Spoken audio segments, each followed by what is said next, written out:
हर साल भारत में लगभग 6 से 7 स्टेट इलेक्शन होते हैं, जिसमें स्टेट का सीएम और बाकी के मंत्री चुने जाते हैं, जो कि बहुत इम्पोर्टेंट है स्टेट के लोगों के लिए और वहाँ की ग्रोथ के लिए। आने वाली 6 नवंबर को भी होने जा रहा है Bihar election, which is one of the most important election in the country, क्योंकि बिहार एक ऐसा राज्य है जहां भारत में दिए जाने वाली स्टेट एड का सबसे बड़ा हिस्सा जाता है और वहां के लोगों के लिए बहुत इम्पोर्टेंट है कि वो एड उनके डेवलपमेंट के लिए इस्तेमाल हो, ना कि नेताओं में बट जाए। इस साल लगभग 7 करोड़ से भी ज्यादा लोग इस इलेक्शन में वोट देने आएंगे और अपनी सरकार चुनेंगे, इसलिए एवरी वोट मैटर्स।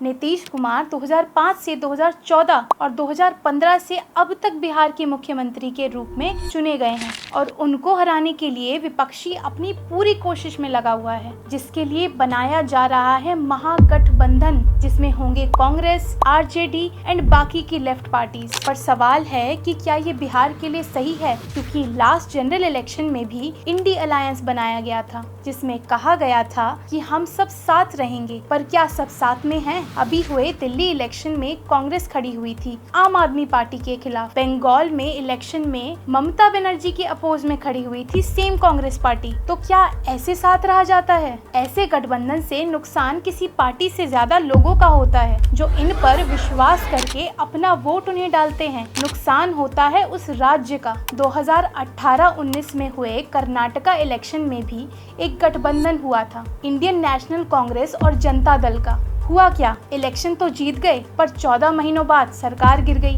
नुकसान किसका?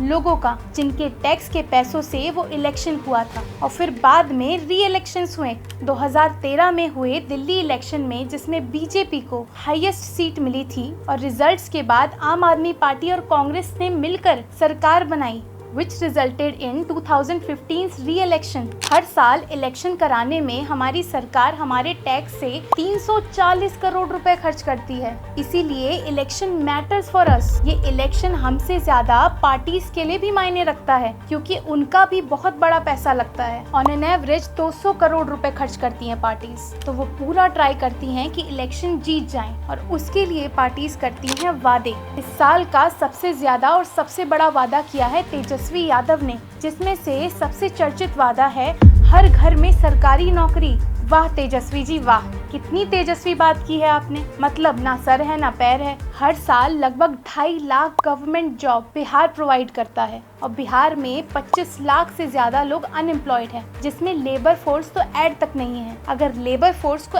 ऐड कर लिया जाए, मतलब कि जो लोग मजदूरी करके घर चला रहे हैं, वो इस नंबर को कई और ज्यादा बना देंगे। इसका मतलब तेजस्वी जी 10 गुना गवर्नमेंट जॉब ऐड कर देंगे। और वादों की सूची इतनी नहीं है। वादों की सूची में महिलाओं को पेंशन देना, बेरोजगार युवाओं को पैसे देना, ऐसे ही कई और बड़े वादे किए गए हैं। पर एक सवाल, अगर इतने पैसे यहाँ लगा दिए गए तो स्टेट का डेवलपमेंट कैसे होगा? बिहार जैसे राज्य जिसको सबसे ज्यादा डेवलपमेंट की जरूरत है, वहाँ क्या ऐसे वादे काम आएंगे? आपका गठबंधन चल पाएगा या नहीं, उसमें इतने सवाल हैं। तो क्या ये वादे पूरे हो पाएंगे या हर साल की तरह मैनिफेस्टो नाम के कागज में सज के रह जाएंगे? महागठबंधन की और भी कई दिक्कतें हैं, जैसे वोट शेयर, सीट शेयर, मुख्यमंत्री चेहरा कौन रहेगा और भी कई।